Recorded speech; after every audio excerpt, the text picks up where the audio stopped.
You could have let them kill me. Why didn't you? The first report said the human had survived. The second report said he had saved 12 soldiers. The third report was the one Commander Sarah couldn't stop reading, because according to that report, the human had been given every reason to hate them. He had been arrested, restrained, interrogated, and when disaster struck, he saved them anyway. 3 days later, standing in a wrecked hangar full of unanswered questions, Sarah finally asked the only question that mattered. "What are you?" He looked genuinely confused. Then he gave an answer that would spread across the galaxy for years. But to understand it, you have to start with a broken cargo ship. Dean Walker was not important. At least, that's what every record said. Cargo pilot, average education, no military service, mechanical repairs mostly. The galaxy was full of people like Dean. That was exactly why nobody paid attention to him. Until the day everything went wrong. A coolant failure knocked his ship off course, straight into restricted Threll territory. Within 20 minutes, he was under arrest. Within 40, Commander Sarah von Threll was suspicious.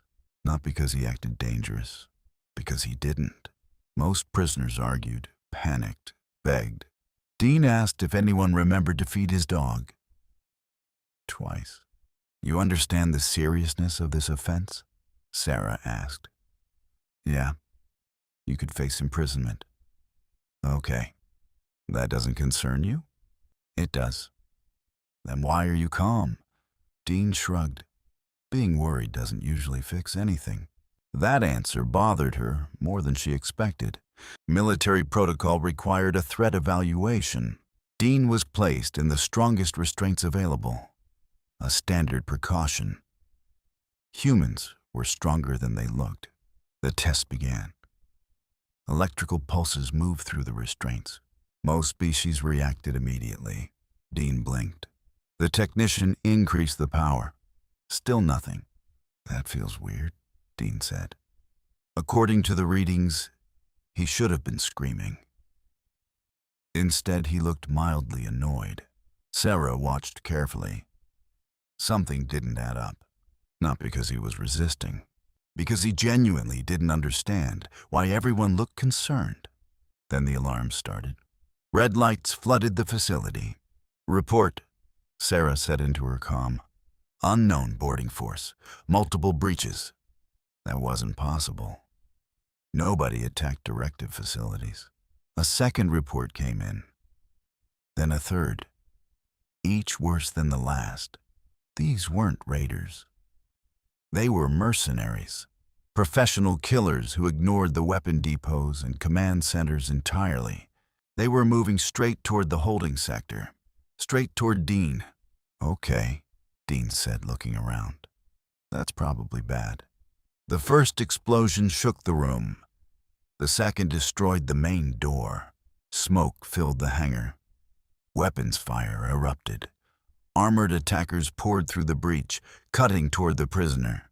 Sarah moved to intercept, putting herself between the lead mercenary and Dean. The attacker adjusted his aim toward her instead. That was the mistake nobody expected Dean to punish. Dean moved before he had time to think about it. Not like a warrior, not like a hero.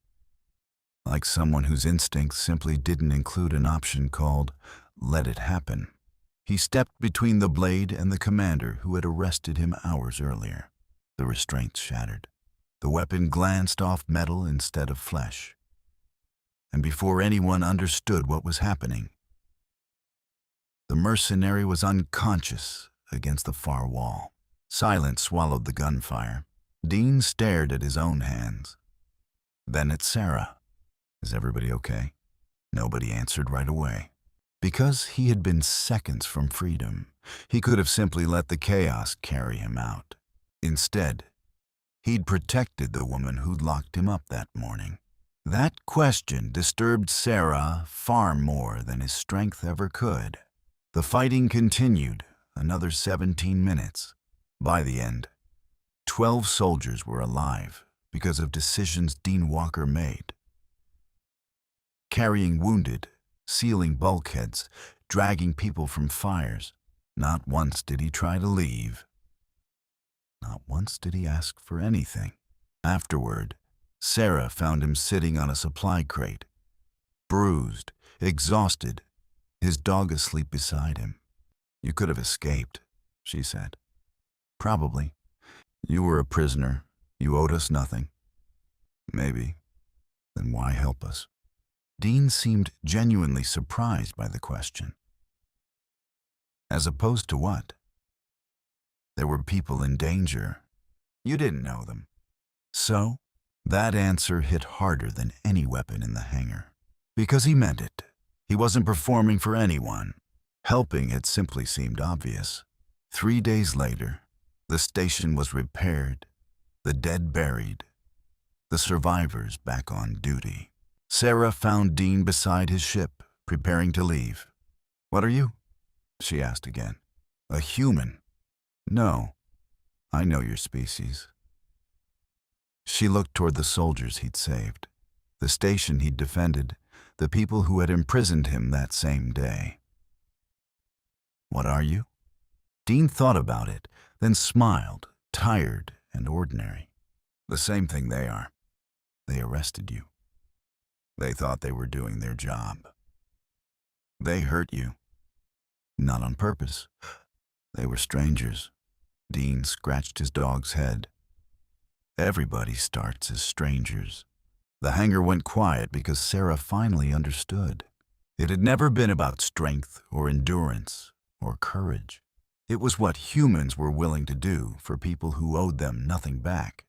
Dean Walker left that afternoon, delivered his cargo, fixed his coolant line, complained about paperwork. Sarah never told him what she wrote in her official report. Buried in thousands of words of technical debrief was a single line she almost deleted 3 times before leaving it in. "If a human risks everything for a friend, be grateful. If a human risks everything for a stranger who imprisoned them that morning, pay attention. You are looking at the most dangerous thing in the galaxy." And it was never their strength. Not aggression, not power, just a cargo pilot, a sleeping dog, and the quiet, stubborn habit of helping people who hadn't earned it.